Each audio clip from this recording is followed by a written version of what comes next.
trouble was trying to find your hiding place. You clever thing. Come now, come with me. I've got you now. Don't worry, I won't hurt you. Why would I hurt you if you're going to help me with such an important task? You are going to help me, aren't you? Yes, you dear little thing. Come now, we must hurry. Whirled round and dashed amain with sore annoy. When they arrive before the ruinous sweep, their shrieks are heard, their lamentations, moans, and blasphemies gainst the good power in heaven.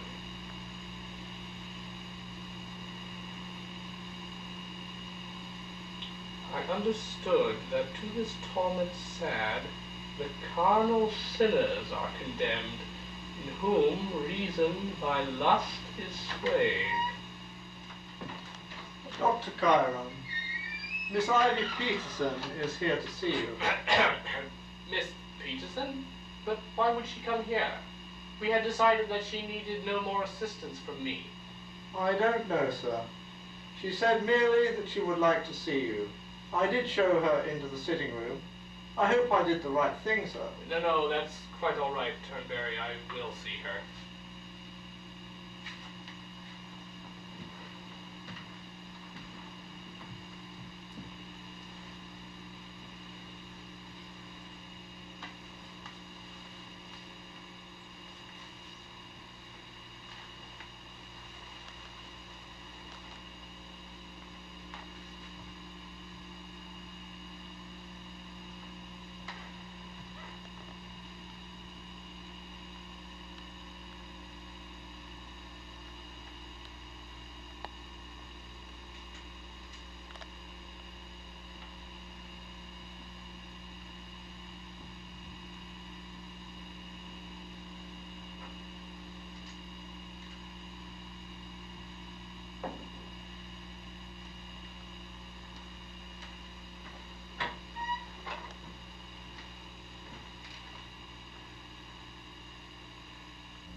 Miss Peterson, this is a surprise. When last we spoke 5 days ago, you had completed such amazing progress in recovering that I deemed it unnecessary for us to have further sessions. You have not had a relapse, I hope. Oh, no, Dr. Chiron. I'm doing splendidly, thanks to you. Thanks only in part to me, Miss Peterson. It is really the patient that actually does the healing, you know. We doctors, with all our flowery talk, only help to put our patients back on the road to recovery. Perhaps. But if you had not been there, not helped me through, I might have not been on the road to recovery. You're very kind. Miss Peterson, your mother is not here. Is she well? Oh, yes, she's doing perfectly.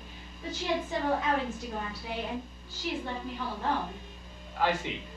But I am forgetting my obligations as a host. Oddly, Turnberry did not take your cape. Please allow me. You left your home without your mother's consent? Turnberry did ask to take my cape. I said I'd rather keep it on. I did leave home without my mother's consent. This is a visit I had to make alone. I'm sorry, Miss Peterson, but I don't understand. You don't, Robert? I've always had special feelings for you. Have you really, Miss Peterson? But of course. How could I not? After the past 3 weeks, after everything you gave me, after all the sessions, that's why I'm here today. To give you a small token of my appreciation and feelings for you. Is this... Can this be true? Why shouldn't it be? Well, it's so like a dream. It's like a dream for me as well. Perhaps both our dreams are coming true. At least, I hope it's a good dream for you, Robert. It is the best dream of my entire life, Ivy.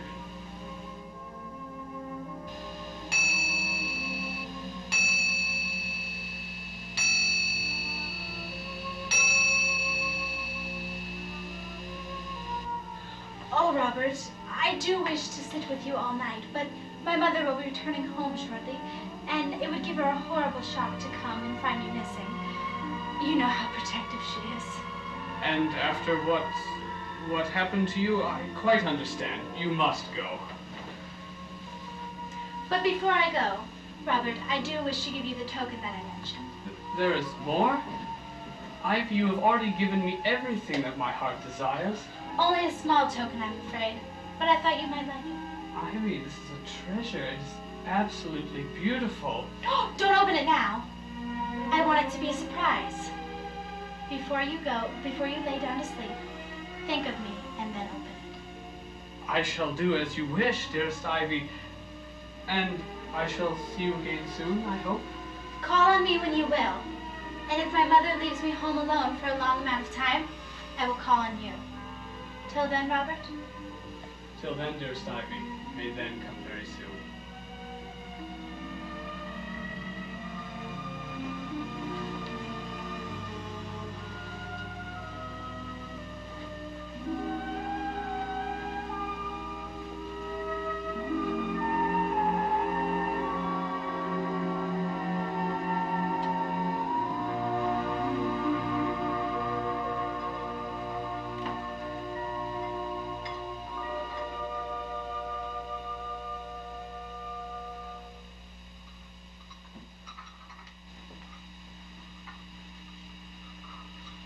Oh, Miss Peterson is already gone.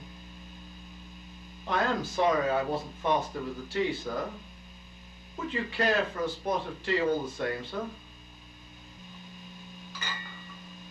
No, I would not, you tenacious old lobster. This is a holy day. Crack open a bottle of Dom Perignon. Of course, sir. Right away, sir. In soft enchanting accents let me breathe, sweet Galatea's beauty, and my love.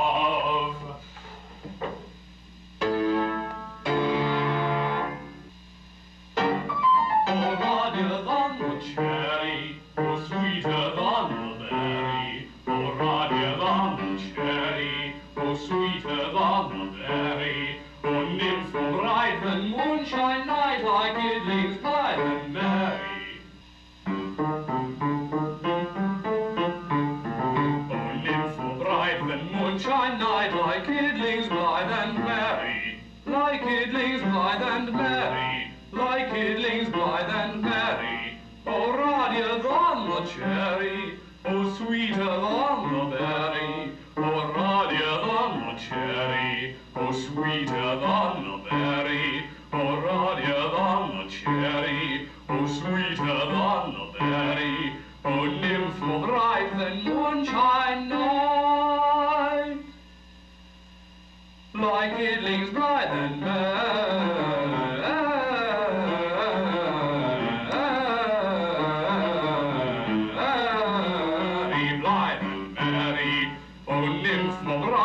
Moonshine night, like idlings blithe and merry.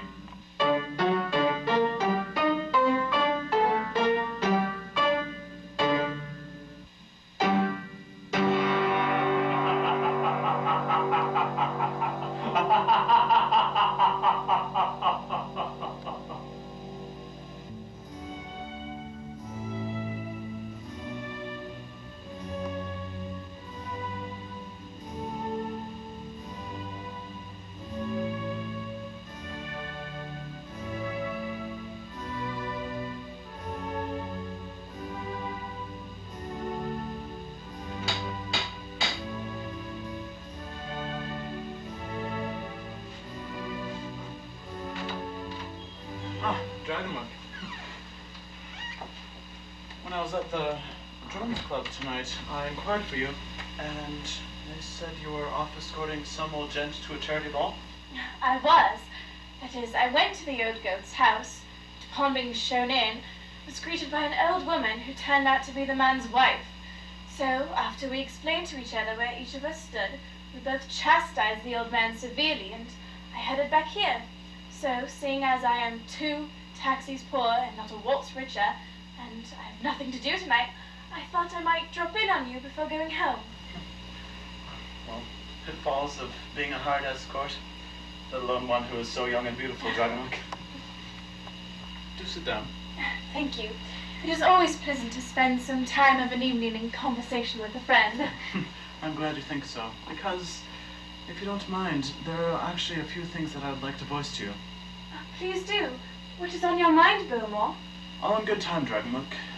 Seeing that I just put the kettle on, would you care for a spot of tea? Oh, no. I'm afraid after what happened 3 weeks ago, I've rather lost my taste for tea. I don't blame you. This will be bad for the business of the blessed Turnberry, who thinks that if he isn't offering someone a cup of tea every 5 minutes, that he isn't doing his job as a gentleman's gentleman. An Italian coffee a la Lord Carnoustie, then? Definitely. Very black, thank you. I expected no less.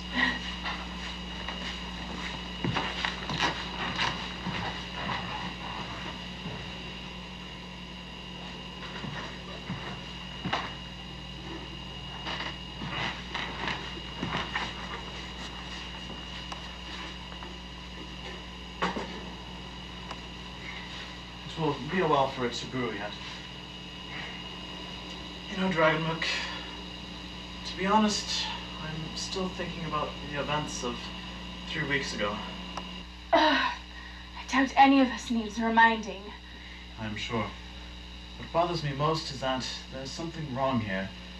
And I don't just mean the obvious, I mean the crime was wrong, but there seems to be something else, something subtle. You don't think Tom and Toole did it, do you? For what it is worth, no, I don't.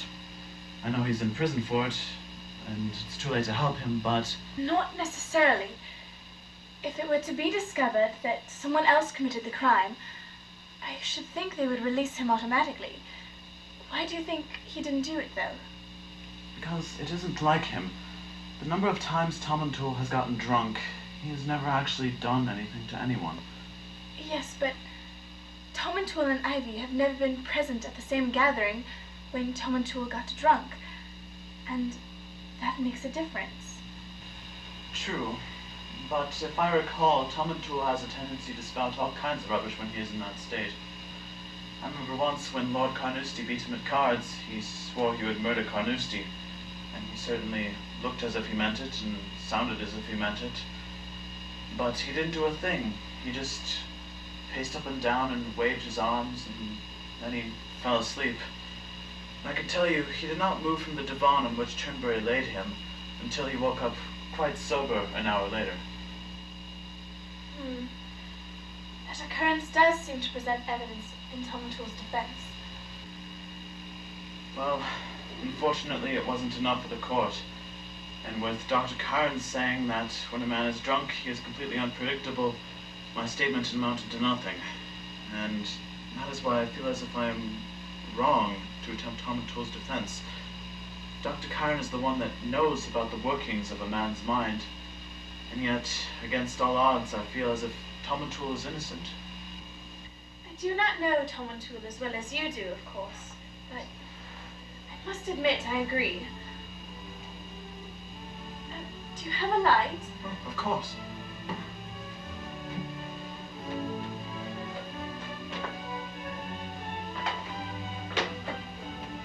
I didn't think.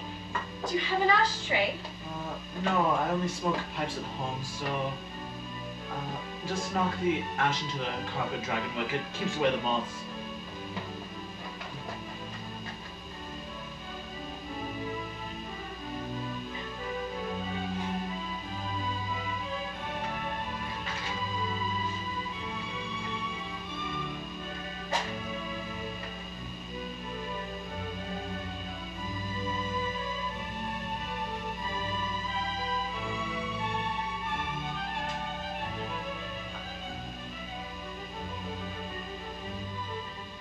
Belmore, I think we're approaching the problem the wrong way.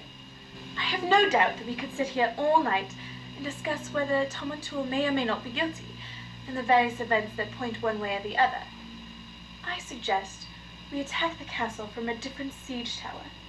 Let us pretend that we know for certain that Tom O'Toole is innocent. Then let us look at the other suspects and see if there's any possibility of their being guilty. Fantastic, Dragonwick. I knew you would be able to help me. Do not think me too soon, Beaumont. We have not yet solved the mystery. Just for experimentation purposes, let us first turn our attention to Murdo Chiron. He helped Turnberry carry the sleeping Tom O'Toole into the garden at roughly 10 o'clock. He then re-entered the house with Turnberry and proceeded to the dining room, where he briefly joined Lord Carnoustie before leaving for the sitting room. Now, if my memory serves me, he did not leave the sitting room until 10 minutes past 10. Ivy left the sitting room at 7 past. Obviously, Turnberry and Murdo had returned from the garden by then. As Murdo did not actually enter the kitchen, Ivy did not cross paths with him. However, it is certain that Murdo did not leave the sitting room until all of us did. Therefore, we can eliminate him from our list of suspects. I feel as if I am Dr. Watson in the presence of Sherlock Holmes.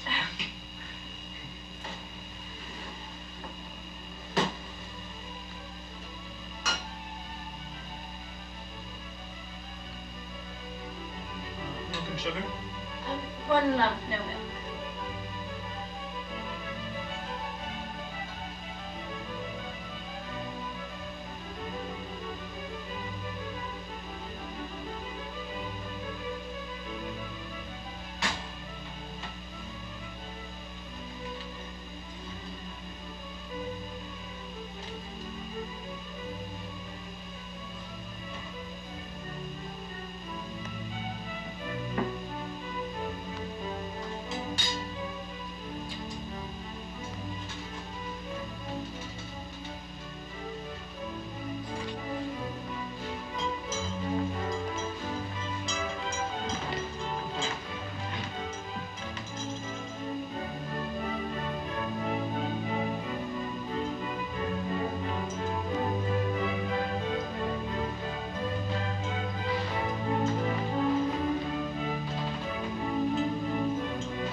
So, Murdo Chiron is no longer a suspect.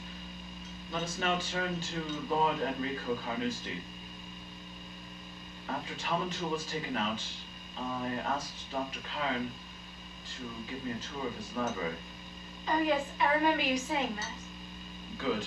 Well, Dr. Chiron asked Lord Carnoustie if he would also care to see the library, and Carnoustie turned down the offer, saying he would rather relax in the dining room for a while. Now, we do know that he was still in the dining room at approximately 10 minutes past when Murdo left him, but I have no idea what he did after that time until I saw him in the group hurrying toward the pavilion after Mrs. Peterson had found her daughter there. Do you know? I know that Lord Carnoustie came into the sitting room very shortly before Mrs. Peterson left to search for Ivy. Really? Now, that is interesting.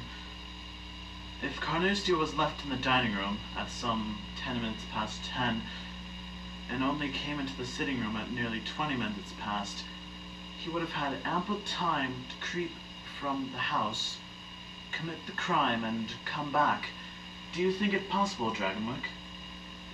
It certainly is possible, but it seems rather unlikely. Apart from his penchant for cheating at cards, Carnoustie seems fairly morally upright. And if he has some secret passion for Ivy, he definitely conceals it completely. Though that is not to say he couldn't.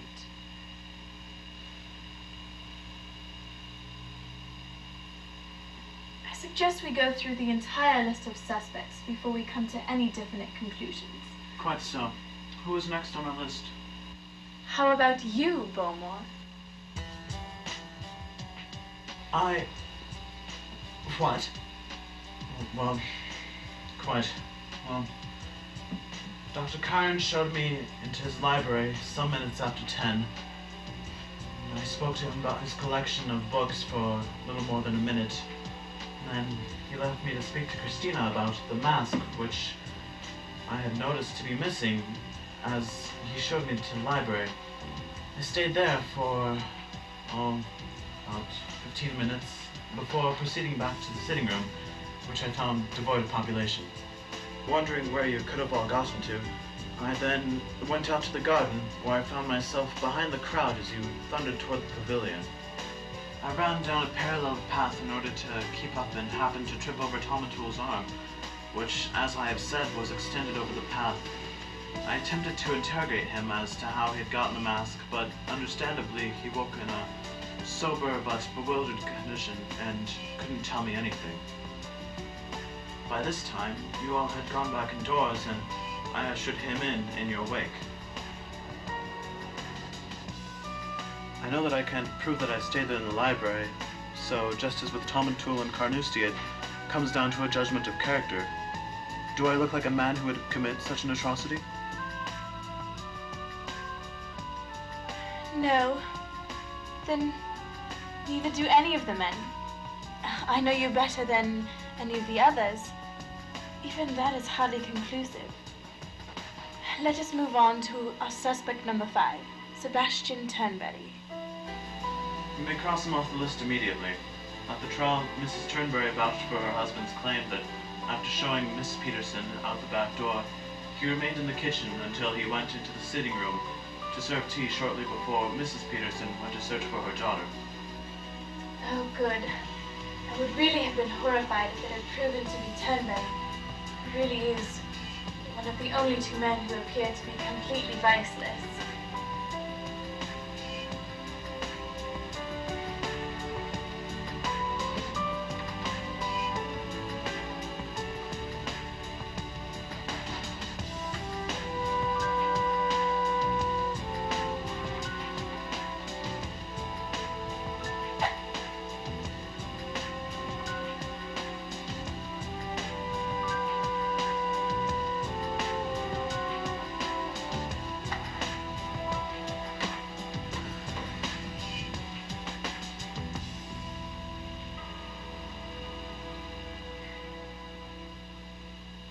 There's no avoiding it, Dragonwick.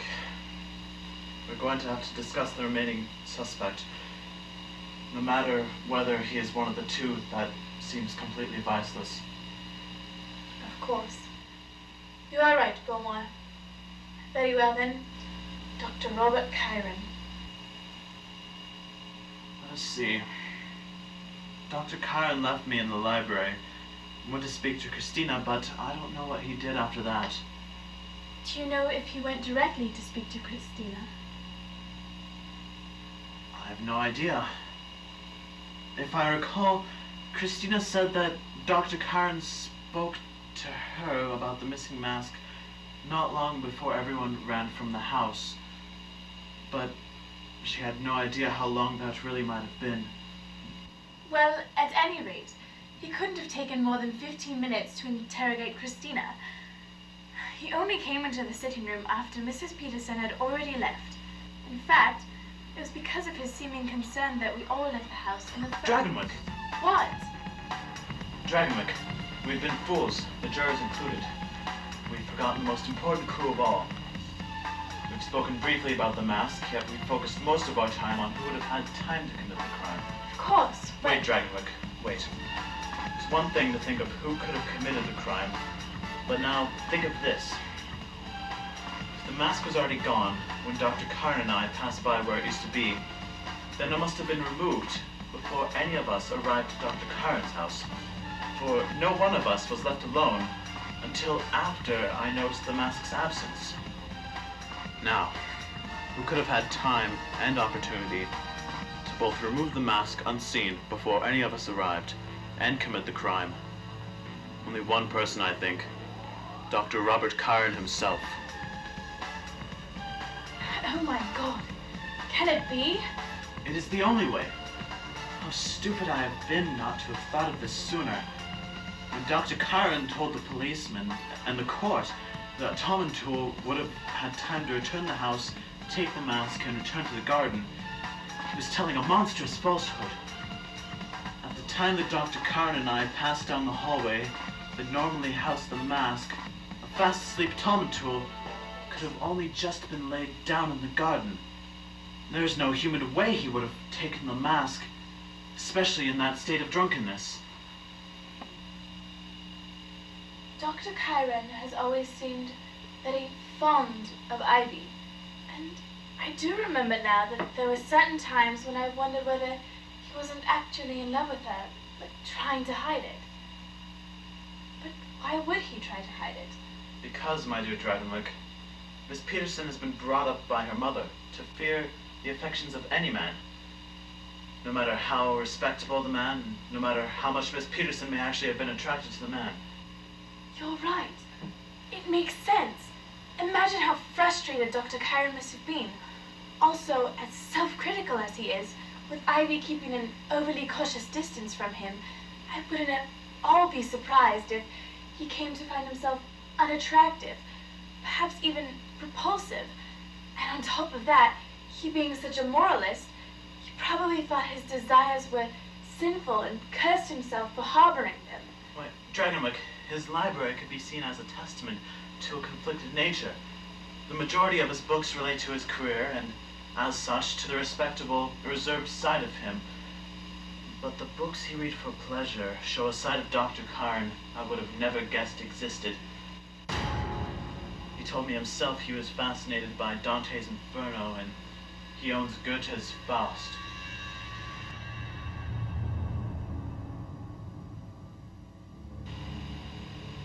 When I pulled his Treasury of Greek Mythology off the shelf, it fell open to a page of a story concerning one of Zeus's many conquests, and his books on art featured reproductions of all the classic ladies of painting. And I do not merely mean the modest ones like Botticelli's Birth of Venus. I mean Goya's Naked Maya,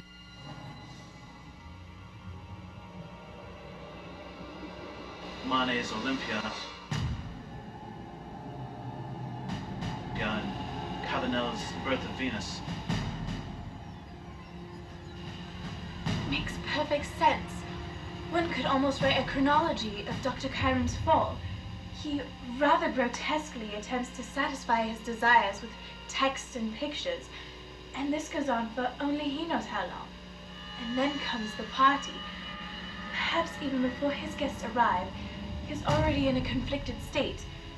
On one side of him, he is rejoicing at the fact that Ivy is coming. On the other side, he is wishing that he had never invited her at all. He sees the mask on the wall, and perhaps in that specific mask he sees a reflection of his own duality. Not wanting to look at it, he removes the mask and puts it somewhere out of sight. And then, to explain its absence to you, he suggests that Christina might have broken it. He then leaves you with the intention of speaking to Christina about the mask. But as he goes, he either sees or overhears Turnberry letting Ivy into the garden. There we are, Miss Peterson.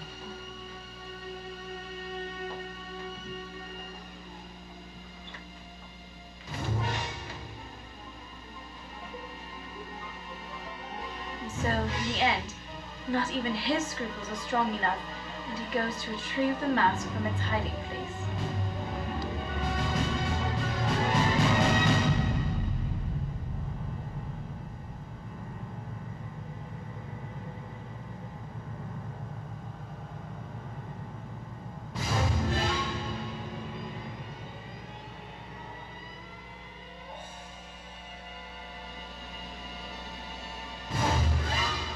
The world is yours, my darling Ivy. The moment is mine.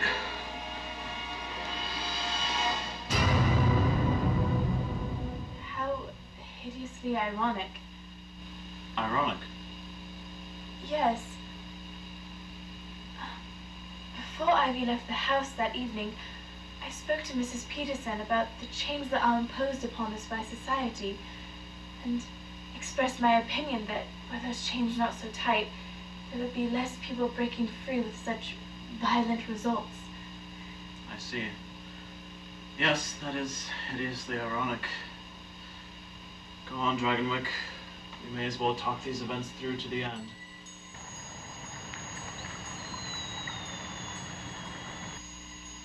So, Dr. Chiron flees the scene of the crime, and as he does so, he comes upon his nephew, asleep.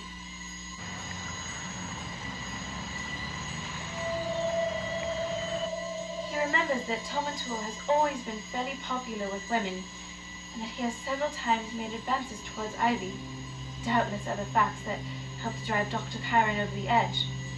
And he places the mask on Tom O'Toole's face, so his own nephew will receive the blame.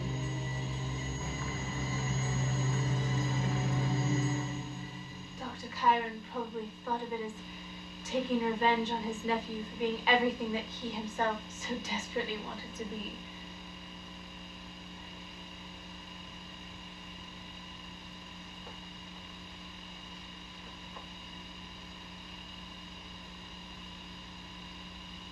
Billmore. I know it's beside the point now, but did they ever find out what happened to the hooded cloak? Yes, it was found in the bushes close by to where Tom O'Toole had been asleep. It all fits together. Dr. Chiron realized that he couldn't put the cloak on Tom O'Toole without waking him up.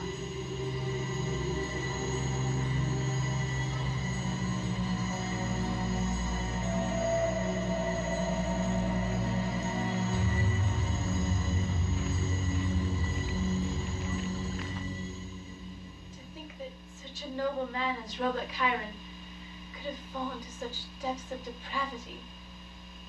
How horrible.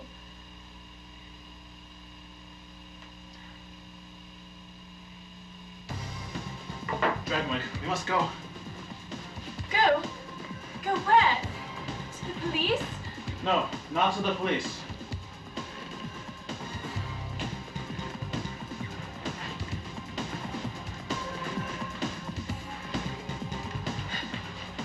We're going to Dr. Chiron's house to tell him that we know the truth. Because Dr. Chiron is still a friend of mine, no matter what he has done, and I still owe him the chance to confess himself to the law. Come on, Dragonwyck, come on.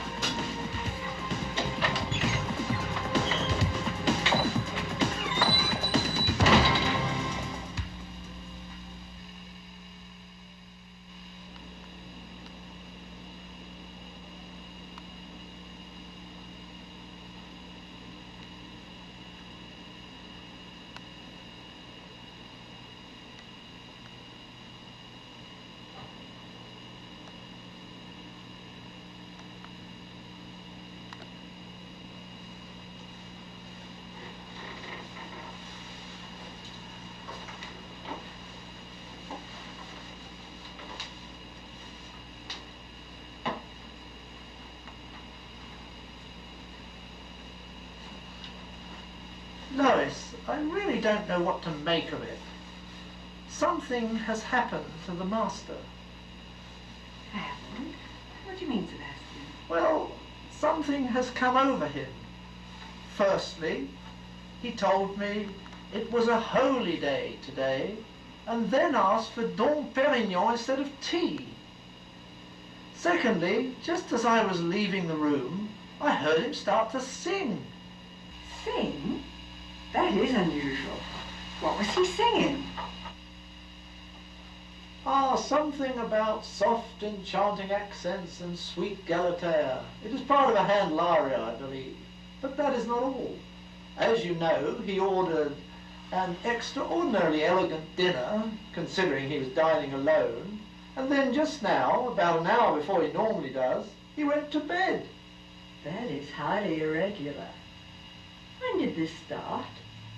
Just after Miss Peterson left. That is interesting. I wonder if Miss Peterson has something to do with this. Something? Something such as what? Well, now, I don't know. It's just that this is the first time Miss Peterson has come here without her mother. By Jove, you're right. Miss Peterson never goes anywhere without Mrs. Peterson. And she even came after Dr. Caron had decided that she didn't need his help anymore. You're right again. Why on earth would she? Perhaps to bring a gift, a token of her thanks and appreciation. Ah, and if my memory serves me right, when I went into the sitting room just before he asked for champagne, I remember he was holding a sort of wooden box with a glass lid. Like a jewelry box. That's it, a jewelry box, exactly. Rather a funny gift to give to a man, though, a jewelry box. Well, who knows? Maybe it's more than a gift of thanks. What are you driving at, Lois? Well, certain young ladies have been known to fall in love with their doctors. It has happened in history. Are you suggesting that? Well, I suppose it is possible, but I find Miss Peterson to be so... Good God, what was that?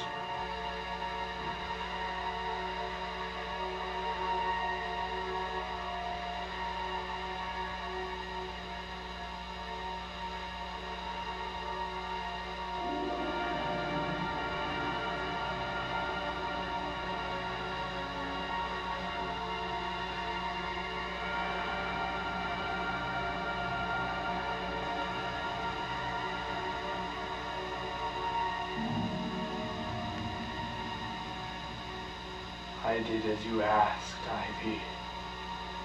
I have not yet opened the box. I have brought it into my bedroom. I will shortly be laying down to sleep. I am thinking of you, Ivy, my love. And now I will open it.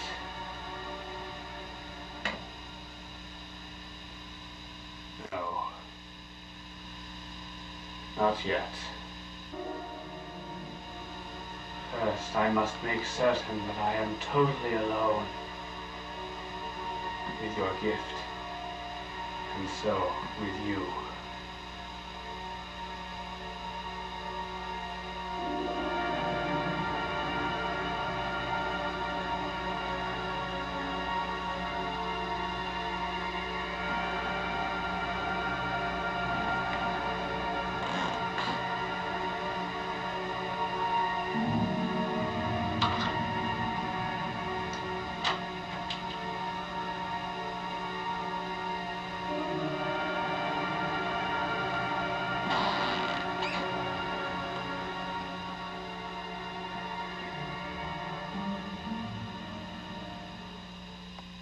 Now, my beloved Ivy, our moment has come.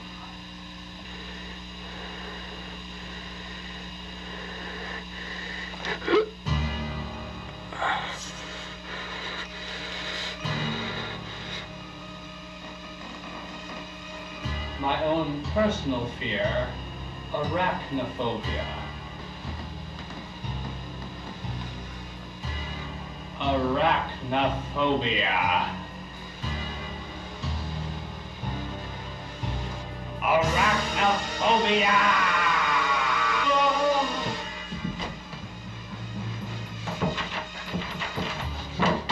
Tunbury! Tunbury!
Sir, what is it? What's happening in there?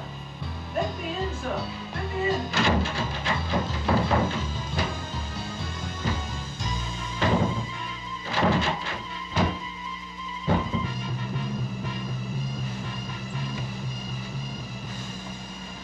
Confounded dragon wreck.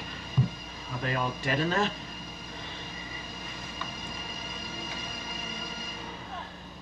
I say, Turnberry's service is normally faster than this is. I can't believe it. Mrs. Turnberry. Good Lord, what has happened?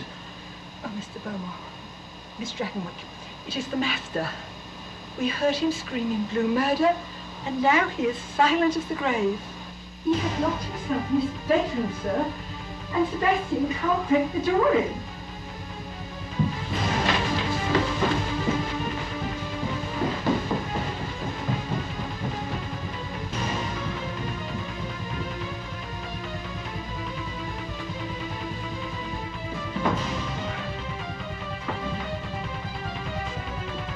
How's about it, Turnberry?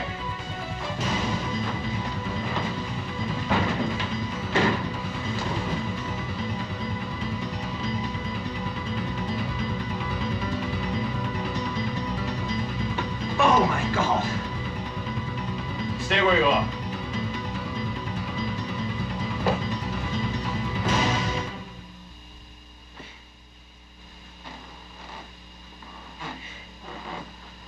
Large house spider of some kind. You may come in now, Turnberry.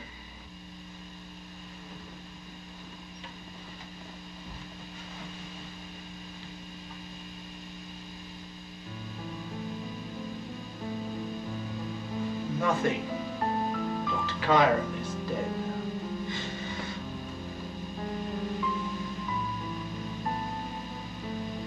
Frightened to death by the spider. But how on earth did the foul creature get in? We never have anything except tiny spiders in this house. And even those I kill on sight.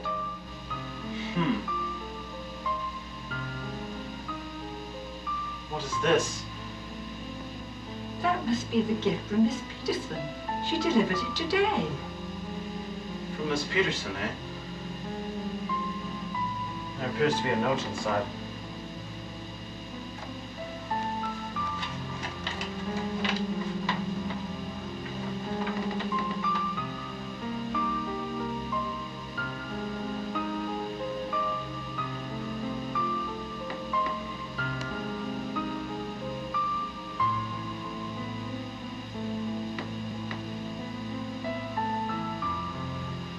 Dragonwick, I believe you could read this to us all better than I.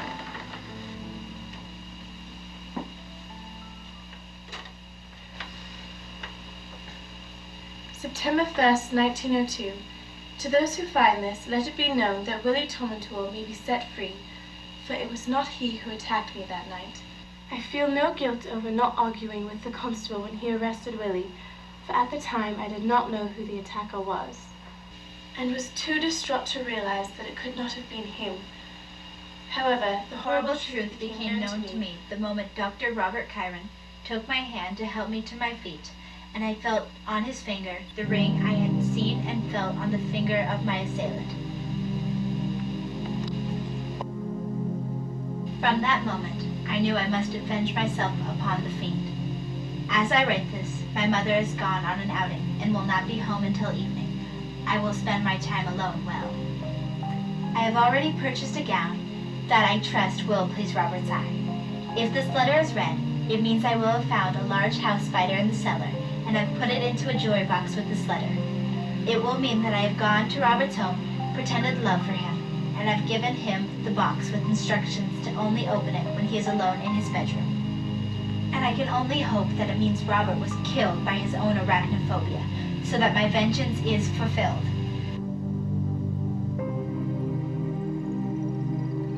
I know full well that I will more than likely hang for my crime, but it is a small price to pay to know that he who assaulted me is dead. And who knows, perhaps in death I will find peace and an end to my grief and horror.